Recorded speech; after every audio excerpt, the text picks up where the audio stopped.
It's the one thing that we all have, the mind, right? But it's the one thing that we don't have a manual for. We buy a blender, we get a manual. Our iPhone comes with a manual.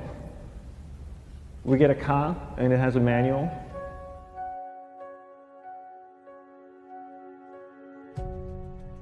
Nobody teaches you how to use the mind. There's no manual for the mind. So this, I think, is one of the most essential things in making progress in our life, is really understanding how our mind works. It's the one thing that we have to live with 24 hours a day, 7 days a week.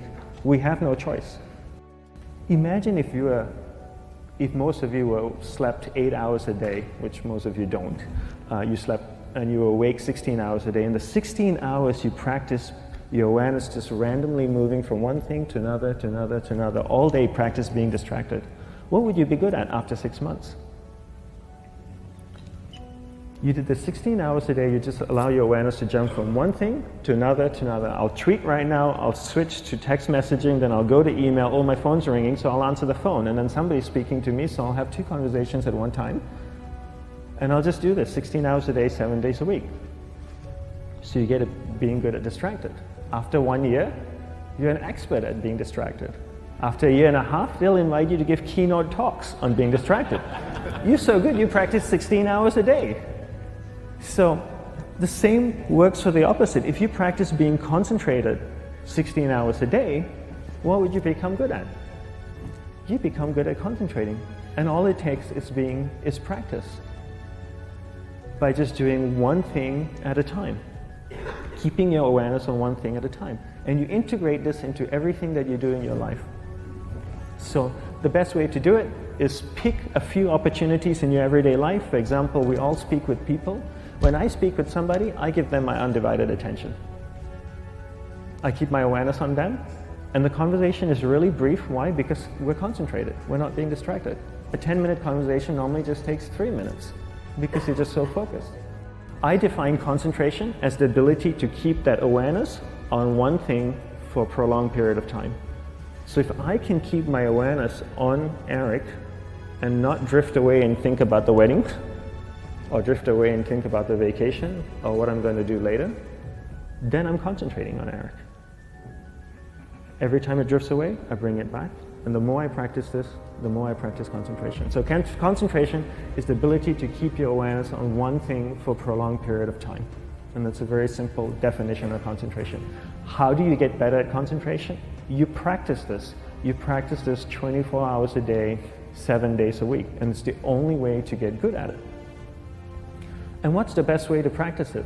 The best way to practice it is to integrate it into everything that you do in your life. Not to meditate 10 minutes in the morning. It doesn't work. You really need to look at your life the same way a sprinter in the Olympics looks at his life. You've all heard of Usain Bolt, the man that won the gold medal twice, 2 Olympics in a row, broke the world record. I don't know anything about him, to be honest. But if I was looked at him, he obviously sprints, he practices running, probably does a lot of long distance, he probably does a lot of stretching as well, I'm sure he gets massages. He looks like he eats the right kind of food.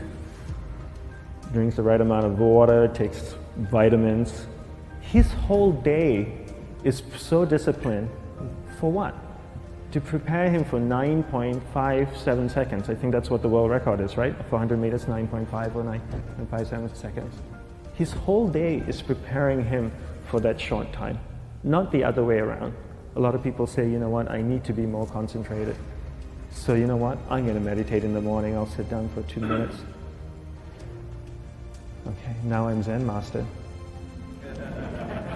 And the remaining 23 hours and 58 minutes, they just go about being ordinary and crazy. How does that work? How would you change? It's not balanced at all. So if for 23 hours and 58 minutes you were not being concentrated, you allowed your awareness to jump from one thing in your mind to another thing, to another thing, to another thing, to another thing, in an uncontrolled way, what would you be good at? And out of a prolonged concentration comes the wonderful power of observation. You just become more observant, and when you become more observant, you see solutions quicker and you solve things quicker. And it's a wonderful, powerful feeling when somebody is concentrated on you and not being distracted. So the best way is to integrate it into your everyday life. You're speaking with your spouse, give her or give him your undivided attention. So develop your awareness, integrate it into everything that you do in your life. And that's the best way you become good at. The next thing we need to develop is develop your will. Will is really important. Will is almost like a muscle in your mind, and you use that to pull and control your awareness and take it from one area of the mind to another. And the will needs to be developed, and same like concentration, if you don't cultivate the will, it doesn't grow. And this is something that really needs to be cultivated. How do you develop the will? There are 3 very simple ways to develop the will. 1 is you finish what you begin. 2 is you finish it well beyond your expectation, no matter how long it takes. 3 is you do a little bit more than you think you can do. All of those things require effort, and effort is will. It's so much easier to start a project than to finish a project, right? When you start a project, you're feeling creative, you're feeling inspired, you're full of energy. At the end of the project, you go, whose idea was this? So it requires tremendous amount of will to finish, and every time you complete something, you develop a little bit more will, and you have that muscle. And will is an amazing thing to develop, because once you develop will, that same will you can use in every aspect of your life to keep your awareness on one thing at a time, to finish projects, to see things through to the end, anything you want. The best way to develop will? Bring it into your everyday life, into everything that you do. Give you an example, the way I integrate it into my everyday life, I try and finish what I begin. So for example, going to sleep. I sleep every night, so I put on my pajamas, I floss, I brush my teeth, I go to bed, I sleep, I wake up in the morning, I make the bed. Why?